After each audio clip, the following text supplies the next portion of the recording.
오늘은 오태민 작가의 트럼프 시대의 지정학과 비트코인이라는 책에 대해서 다루겠습니다. 서로 다른 세 가지 세계가 하나의 전략으로 만나는 지점이 어디일지, 미국은 왜 비트코인을 금지하지 않는가? 상식적으로 비트코인은 투기나 범죄에 악용되고 자본 유출의 원인이기도 합니다. 그래서 대부분의 국가 정부에서는 통제하고 규제해야 할 골칫거리입니다. 하지만 세계의 최강대국이자 기축통화국인 미국은 이례적으로 이 부분에 대해서 침묵하거나 오히려 더 장려하고 있습니다. 비트코인을 제거하려는 적극적인 움직임이 없어 보이는 것이죠. 따라서 작가는 없앨 수 없어서가 아니라 없앨 마음이 없는 것이라는 가설을 세웁니다. 미국이 비트코인을 자국의 이익을 위한 전략적 카드로 육성 중이라는 분석입니다. 차례차례 그 근거에 대해서 이야기하고 있습니다.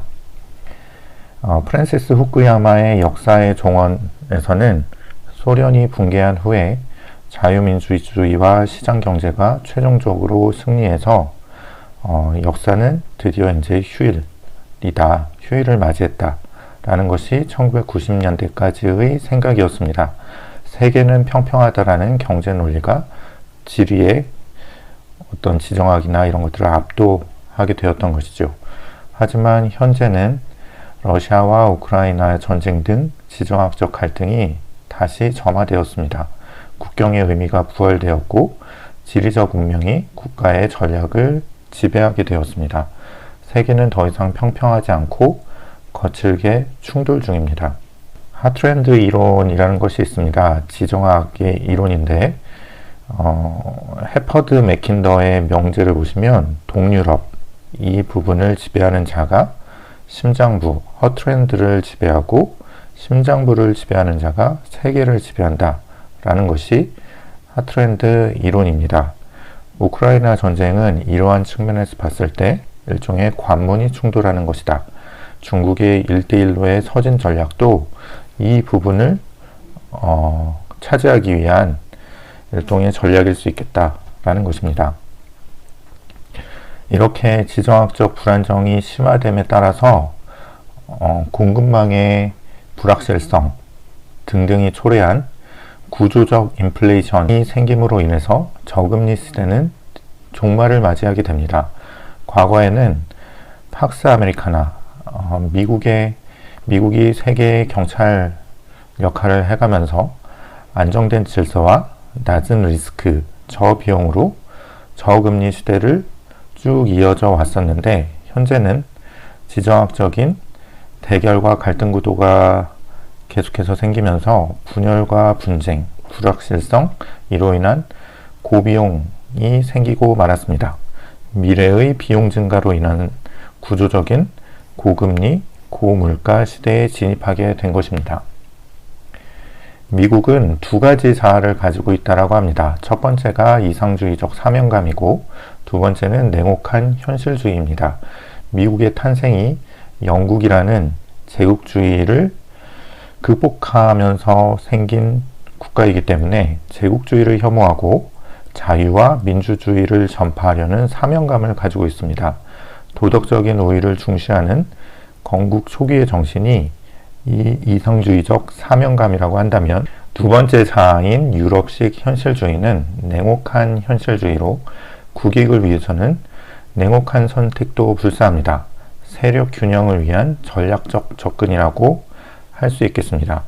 미국은 이 두 가지 자아 사이에서 끊임없이 갈등하며 외교 정책을 수립해 왔다고 합니다. 현실주의가 승리한 예로 한국전쟁을 들 수 있는데 초기 계획은 패전국인 일본을 비무장한 농업국가로 전환시키는 것이 목적이었습니다.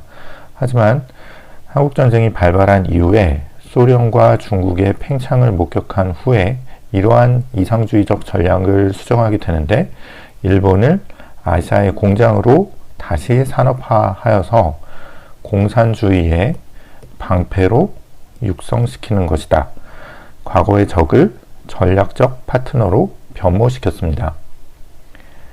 이상주의가 실패한 예는 베트남 전쟁 들 수 있겠습니다. 현실을 무시한 민주국가 건설을 집착하면 어떤 모습이 되었나? 공산주의 저지를 넘어서 모범적인 민주국가 건설에 집착한 나머지 현지 사정을 무시하고 응호딘지엠 정권의 쿠데타를 방조하였으며 이로 인해서 남베트남의 혼란이 가중되고 전쟁도 패배하고 국력도 낭비되게 되었다. 순진한 이상주의가 지정학적인 현실을 만났을 때의 비극적인 예로 베트남 전쟁을 들고 있습니다. 이렇게 지난 수십 년 동안 지속되었던 세계 경찰의 비용, 이런 것, 관대한 패권, 이것은 이제 와서 청구서로 날아오게 됩니다. 미국이 안보 비용과 기축통화국으로 무역 적자를 감당하면서 동맹국을 지원하였기 때문에 미국 내부의 제조업의 경쟁력이 약화되고 중산층이 몰락했으며 러스트벨트가 확산되게 되고 이것은 트럼프가 탄생하는 계기가 됩니다.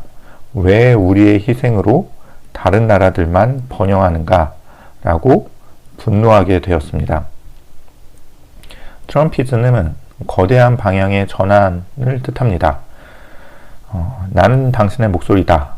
누적된 피로감, 앞서 설명드린 그러한 피로감이 폭발함으로써 세계화에서 소외된 계층의 목소리를 대변합니다.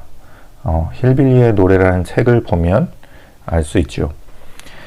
세계의 경찰 역할을 거부하고 아메리카 퍼스트 자국 이인을 최우선으로 삼게 됩니다. 기존의 동맹 및 달러 체제에 대해서 근본적으로 재검토를 하게 되었다. 라는 것입니다. 미국의 전략적 딜레마를 보시면 세계의 최강대국의 지위를 유지하면서 달러 패권을 지속시키는 것이 목표인데 이러한 패권을 유지하되 어떻게 하면 비용을 최소화할 수 있을까? 여기에 들어가는 막대한 군사비와 무역 적자는 더 이상 감당이 불가하기 때문에 이로 인해서 고립주의 여론이 들끓게 됩니다. 따라서 이 둘 사이의 딜레마를 해결할 수 있는 솔루션이 필요했는데 기존의 규칙을 깨고 비용 효율적으로 상대를 제압할 게임 체인저가 필요했다라고 하는 것입니다. 작가는 이러한 게임 체인저로 비트코인을 들고 있습니다. 비트코인은 통제 불가능하다. 이러한 통제 불가능성이 역설적으로 무기가 되었다라는 것입니다. 비트코인의 특성은 국경 없는 디지털 자산으로 국가나 중앙은행의 통제가 불가능합니다.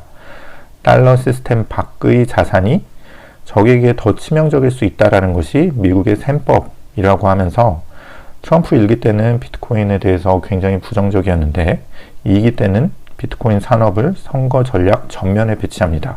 가설이 현실 정치로 진입하게 된 것이죠. 타겟은 중국의 자본 만리장성입니다. 중국 체제는 강력한 자본 통제와 관치금융으로 말미암아 위안화를 국가 내에서 통제하고 있습니다. 돈의 흐름 통제가 권력의 핵심이죠. 비트코인은 이러한 거대한 자본 만리장성을 뚫고 자본의 이동을 가능하게 합니다. 따라서 군사적인 충돌 없이도 중국의 금융체제의 불안정성을 유도할 수 있다라는 것이 미국의 셈법입니다. 닉슨 쇼크 1970년대 닉슨의 중국 카드를 보시면 소련을 고립시키기 위해서 적대국인 중국과 손을 잡고 냉전의 판세를 뒤집은 충격요법을 1970년대 닉슨의 중국 카드라고 한다면 2020년대의 비트코인 카드는 통제 불가능한 화폐를 수용함으로 인해서 중국을 견제하고 금융 질서의 룰을 파괴하고 우위를 점유하는 것이다. 게임의 규칙을 바꾸어서 판을 뒤집는 것이다. 라는 것입니다.